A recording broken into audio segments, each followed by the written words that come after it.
Hi friends, आप में से शायद लोग मुझे नहीं जानते हैं। I am a banker by profession. मैं 10 साल से बैंकिंग लाइन में हूँ। फॉरेक्स ट्रेडिंग और स्टॉक ब्रोकिंग ट्रेडिंग बैंक्स के लिए, क्लाइंट्स के लिए डायरेक्टली इनडायरेक्टली करता रहा हूँ।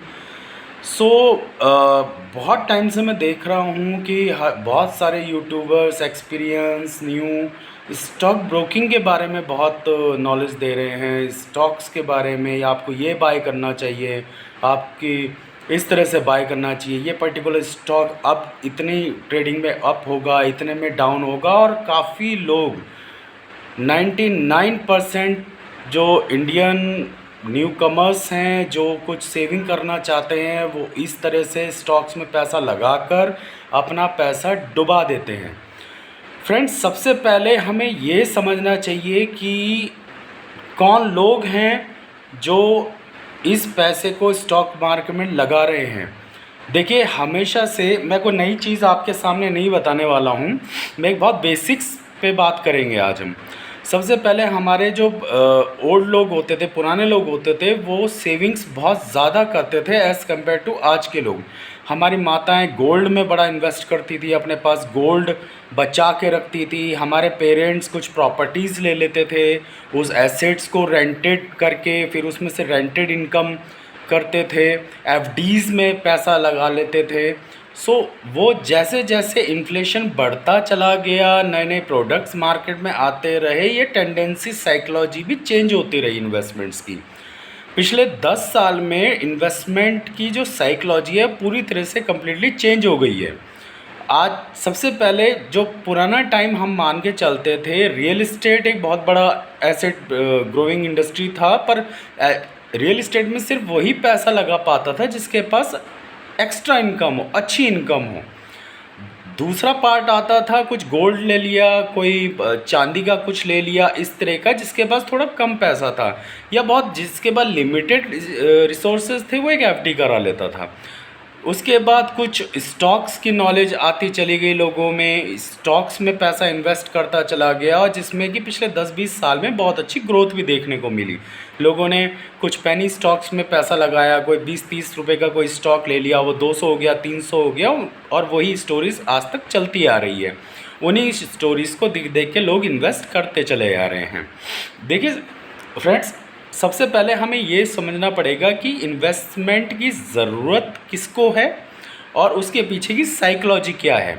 साइकोलॉजी की अगर हम बात करें तो सबसे पहले तो ये मिथ अपने अंदर से निकाल दीजिए कि सिर्फ आपके पास बहुत ज़्यादा अमाउंट हो, पैसा हो, तभी आप इन्वेस्ट करें स्टॉक मार्केट में। नहीं, ऐसा नहीं है।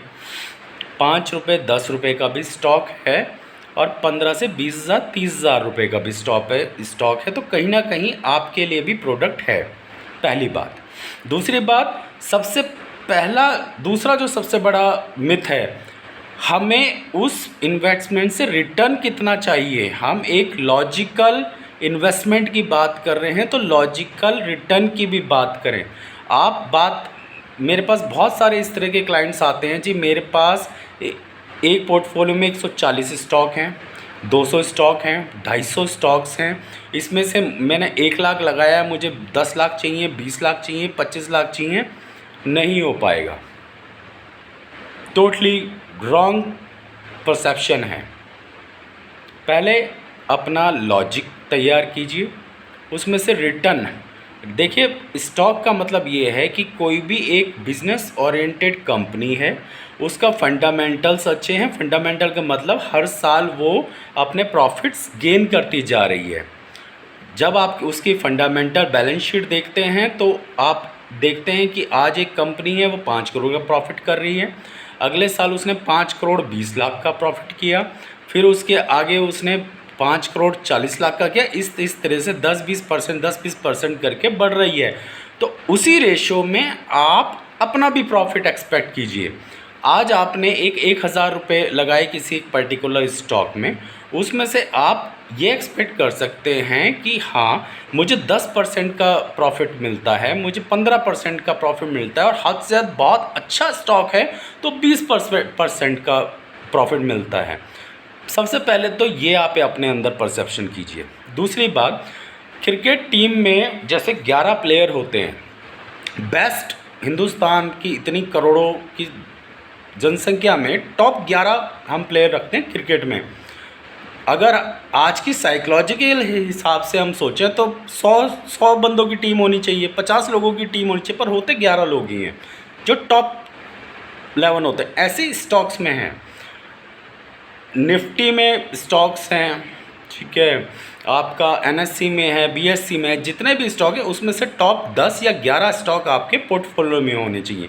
हम आगे बात करेंगे कि उसका किस किस तरह से प्रोसेस है, किस तरह से हम चूज़ कर सकते हैं, किस किस तरह से हम उन स्टॉक को अपने पोर्टफोलियो में बेस्ट टू बेस्ट लेके आ सकते हैं। आज हम साइकोलॉजी और इंटरेस्ट की बात करेंगे, ठीक है। तो 2 पार्ट इम्पॉर्टेंट है, एक अपनी एक्सपेक्टेशन मैनेज करके चलिए, दूसरा पोर्टफोलियो अपना 10 से 12 स्टॉक हद से हद मैक्सिमम होना चाहिए, उसमें से बेस्ट स्टॉक जो हो सकते हैं, ठीक है। अब हम तीसरी बात करते हैं, फिर आया म्यूचुअल फंड। म्यूचुअल फंड क्या होता है, देखिए समझिए आप, सिंपल सी लॉजिक है। अगर कोई एक क्लाइंट मेरे पास आता है, जी मेरे को, मैं बहुत ट्रेडिंग की बात करता हूँ, मैं बहुत यूट्यूब्स देखता हूँ, मैं स्टॉक्स की हर एक पर्टिकुलर कंपनीज़ पे जाके उनका फंडामेंटल टेक्निकल एनालिसिस वगैरह करते हैं। तो मेरे हिसाब से ये 10 स्टॉक ऐसे हैं जिनको मैं अपने पोर्टफोलियो में रखना चाहता हूँ। ये हो गया आपका इक्विटी मार्केट जो आपने सेलेक्ट किया है। म्यूचुअल फंड क्या होते हैं, सपोज़ एक क्लाइंट है, वो हमारे पास आया या मेरे जैसे और बैंकर्स के पास जाता है कि जी ये मेरे पास छोटा सा अमाउंट है, चाहे 1000 2000 5000 जो भी उसके पास है, ठीक है। 500 रुपये सपोज़ हैं किसी के पास, मेरा एक दोस्त है सपोज़, आज उसके पास 500 रुपये बचते हैं, किसी उसने बचाया और उसने मुझे कहा कि यार ये 500 रुपये हैं, इसका कुछ आप ऐसा कर दो कि मेरा 500 से 600 रुपये 700 रुपये इस तरह से हो जाए। सिंपल ये लॉजिक है।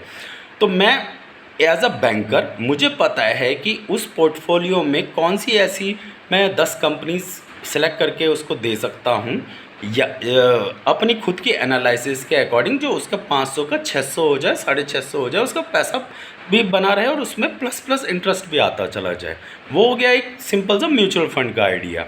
एक हो जाता है सिप का आइडिया, ठीक है। तीसरा सिप ना, आप म्यूचुअल फंड पे वो कर सकते हैं, किसी बैंकर से वो बात कर सकते हैं या बिलीव कर सकते हैं ना, आप खुद ही ज़्यादा एनालाइज कर सकते हैं। तो आप एक सिप ले सकते हैं कि आप 1000 500 2000 रुपये किसी एक पर्टिकुलर सिप, बहुत सारे बैंक से मैं आगे डिस्कस करेंगे किस किस बैंक्स में क्या क्या हैं, उसमें आप महीने के उतने लगाते चले जाए। अच्छा हाँ, एक मिथ और है, देखिए बहुत सारे कस्टमर मेरे पास आते हैं, जी मैंने आज एक सिप लॉन्च स्टार्ट की थी, 2 महीने मैंने चलाई, 3 महीने चलाई, चौथे महीने मैंने अगर सिप में पैसा नहीं इन्वेस्ट किया तो मुझे कोई इंटरेस्ट तो नहीं देना पड़ेगा। ऐसा कुछ नहीं है। सिप का मतलब सिंपल सा है कि जब आपके पैसा जेब में बचता है उसको आप उसमें इन्वेस्ट कर दीजिए, वो अपने एंड पे ग्रो होता चला जाएगा, ठीक है। तो सबसे पहले तो आप ये समझिए कि साइकोलॉजी क्या है। साइकोलॉजी ये है कि आपको छोटा पैसा, अगर आपके पास अच्छा पैसा बचेगा कैसे। सबसे इम्पॉर्टेंट बात, मेरे पास बहुत सारे क्लाइंट्स ऐसे आते हैं या मेरे कलीग्स हैं या बहुत सारे लोग हैं यार कि जिनकी सैलरीज, चलो आज के डेट में नॉर्मली जूनियर्स हैं, उनकी सैलरी 20-30 हज़ार रुपये होती है, ठीक है। एक आम बंदा है, उसकी 10,000 रुपये तनख्वाह, यार मेरे पैसे नहीं बचते। वो मैं उनको एक ही बात कहता हूँ, पूरे दिन में आप एक शीट ले लीजिए, एक पेज ले लीजिए, सिर्फ 10 मिनट का काम है। उसमें आप ये देख लीजिए कि आप अपने ऊपर क्या क्या खर्चा करते हैं। आप सुबह उठ के ब्रेकफास्ट कर रहे हैं, ब्रेकफास्ट जब आप घर से गाड़ी लेके निकलते हैं, मोटरसाइकिल लेके निकलते हैं, उसमें पेट्रोल कितने का घर आते हैं, फिर आप बाहर जाके सिगरेट कितने की पी रहे हैं, ठीक है। आप फालतू का टोबैको वगैरह कंज्यूम कितना कर रहे हैं, ठीक है। आप फ़ोन कितना यूटिलाइज़ कर रहे हैं, आप नेट कितना यूटिलाइज़ कर रहे हैं, फिर आप वापस आ रहे हैं, सिगरेट वगैरह और पी रहे हैं, बार पार्टीज़ कर रहे हैं, ड्रिंक कर रहे हैं, फिर आप घर पहुंचते हैं, घर में अननेसेसरी कुछ 4 आइटम एक्स्ट्रा लेके जा रहे हैं। उस तरह का कितना खर्चा, उसमें से कौन सा ऐसा खर्चा है दिन का जिसको आप अगर नहीं करेंगे तो आपकी लाइफ में कोई भी इफेक्ट नहीं पड़ेगा। उस पैसे को अलग कर लीजिए, उसको आप सेविंग समझ लीजिए। चाहे वो आपका दिन का 50 रुपये हो, चाहे वो 100 रुपये हो, किसी के लिए वो 1000 होगा, किसी के लिए वो 50,000 होगा, किसी के लिए वो 1,00,000 रुपये होगा। यानी आज की डेट में एक मज़दूर आदमी, ठीक है, मैं बहुत अच्छे ऐसे लोगों को जानता हूं जो बाय प्रोफेशन एक मज़दूर वर्कर हैं, बट वो उनका अकाउंट है बैंक में, किसी तरह से उन्होंने जैसे जनधन योजना और उन सब में उन्होंने उस तरह से खुलवाया, और वो छोटी छोटी एक इन्वेस्टमेंट छोटी छोटी करते हैं, और वो अमाउंट आज की डेट में बड़े अच्छे अच्छे लोगों से अच्छा रिटर्न्स वो आज की डेट में कमा रहे हैं, और वो उसमें से निकालते भी नहीं हैं, बिकॉज उनको पता है कि जिस लाइफ में वो आज हैं उससे उनको निकलना है। वो ना वो यूट्यूबर्स को देखते हैं, ना वो ज़्यादा पढ़ाई करते हैं, ना कुछ करते हैं, बस उनका दिमाग ये है कि मेरे को यार मैंने किसी तरह से 10 रुपए कमा के इस चीज़ में लगा दूंगा तो ये मेरे को कल को 12 रुपये हो जाएंगे। ये साइकोलॉजी अपने दिमाग में रखिए। दूसरा, एक्सपेक्टेशन कंट्रोल में रखिए। तीसरा, जो पोर्टफोलियो आप मेंटेन कर रहे हैं, जो आप चाहते हैं, वो बेस्ट टू बेस्ट 10 से 12 स्टॉक की आपके पास होनी चाहिए, तभी आप रिटर्न हो। 150-200 स्टॉक्स ज़िंदगी में कभी रिटर्न नहीं आएगा, डेट फॉर श्योर। ठीक है, सो ये 3-4 फैक्टर्स हैं, बेसिक्स हैं, जिस पे मैं आज डिस्कस करना चाह रहा था। हम आगे भी बात करेंगे कि हम कैसे पर्टिकुलरली किस स्टॉक को कैसे हम एनालाइज करते हैं, क्या आपके पास सिस्टम होना चाहिए। अच्छा, एक चीज़ और, मैं आपका 1 मिनट और लूँगा।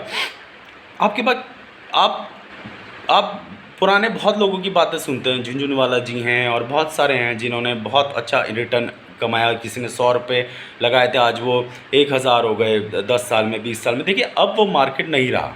सबसे पहले आप ये अपने दिमाग में समझिए कि लॉन्ग टर्म मार्केट अब 10 साल 20 साल का लॉन्ग टर्म मार्केट नहीं है। आप ये देखिए, हर साल मार्केट एक स्टेज से बढ़ के एक 500 पॉइंट, 600 पॉइंट, 700 पॉइंट अब जा रहा है, और उसके बाद क्रैश होकर सीधा करेक्शन उसमें आती है, फिर 500, 600, 700 पॉइंट, फिर वो नीचे आ रहा है। तो अब वो जो लॉन्ग टर्म है ना, उसकी डेफिनेशन चेंज हो गई है। डेफिनेशन आप ये, किसी के लिए वो लॉन्ग टर्म 2 महीने का है, किसी के लिए वो टर्म 6 महीने का है, किसी के लिए वो 1 साल का है, और मैक्सिमम वो 2 साल का है। जो लॉन्ग टर्म है वो 1-2 साल का है, जिस पे आदमी गेन करके निकल जाता है।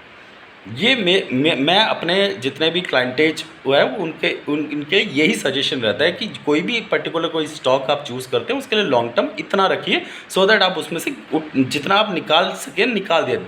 एक चीज़ और, आप ना स्टॉक से, कंपनी से प्यार बहुत कर लेते हैं। मैंने बहुत ऐसे लोग देखे, बहुत ज़्यादा ऐसे लोग देखे, नहीं जी पर्टिकुलर इसी स्टॉक में मुझे लेना है, मेरे को यही स्टॉक चाहिए। पता नहीं क्या उनका एनालिसिस है क्या, क्योंकि देखिए मैंने ऐसी कंपनीज भी देखी हैं, आगे हम बात करेंगे। फंडामेंटल बड़े स्ट्रॉन्ग है, हर साल वो 20%, 10%, 5% की ग्रोथ से आप बढ़ रहे हैं। उनकी ROCE अच्छी है, PE बहुत सस्ता मिल रहा है, सब कुछ बहुत अच्छा है। अगर मेरे को वो टेक्निकली नहीं सूट कर रहा ना, तो मैं उसको अभी बाय नहीं करूँगा। वो मैं आगे आपको डिस्कस करेंगे हम लोग कि फंडामेंटली स्ट्रांग होने के बावजूद कंपनी का स्टॉक का रेट क्यों नहीं बढ़ रहा है। बहुत सारे स्टॉक्स आगे बात करेंगे जो फंडामेंटली इंडिया में बहुत ज़्यादा स्ट्रांग है, पर 4-5 साल से उनका जो प्राइस ग्राफ है वो वही 100 रुपये बढ़ता है, 100 रुपये कम होता है, 100 रुपये बढ़ता है, 100 रुपये कम होता है। उसके अगर वो फंडामेंटल्स स्ट्रांग है और वो टेक्निकल एनालिसिस उस स्टॉक को सपोर्ट कर रहा है, वहाँ पे आप बाय करके पैसा कमा सकते हैं। चाहे वो 10 दिन में आपको 10% दे, चाहे आपको 1 महीने में 5-7-10% दे, एक दिन में 1%, 2% दे के आप निकल के ख़त्म कीजिए दूसरा स्टॉक से प्यार मत कीजिए बिल्कुल भी। जिस बंदे ने किसी पर्टिकुलर स्टॉक से आज की डेट में प्यार किया, वो कभी भी स्टॉक मार्केट से पैसा नहीं कमा पाएगा। As simple as that. 10 साल 20 साल की कोई ट्रेडिंग आज की डेट में नहीं है। मैक्सिमम 6 महीने, साल भर आप पैसा उसमें रखिए, उसमें से जितना निकाल सकते हैं निकालिए, उसके बाद आगे किसी और स्टॉक में लीजिए। तो आज के लिए इतना ही फ्रॉम माय साइड। देखते हैं आगे और बात करेंगे इस स्टॉक्स में रिलेटेड, थोड़ी लॉजिकल बात करेंगे, थोड़ी प्रैक्टिकल बात करेंगे, हमारी और आपकी बात करेंगे। बहुत ट्रेडिंग मॉड्यूल्स की बात नहीं करेंगे, 20-20 कंप्यूटर्स लेके और वो एनालिसिस और वो सब फंडामेंटल्स, वो चीज़ नहीं। हम और आप जो टाई पहन के अब सुबह नौकरी पे निकलते हैं, 4-10 लोगों से मिलते हैं, थोड़ा एक पैसा जेब में आता है, उस पैसे से कितना हम थोड़ा सा एक पैसा कहाँ से बेस्ट पॉसिबल निकाल सकें, जिनमें बचा सकें और कैसे उसको आगे उठाएं, उस तरह की बात करेंगे। ठीक है, थैंक यू।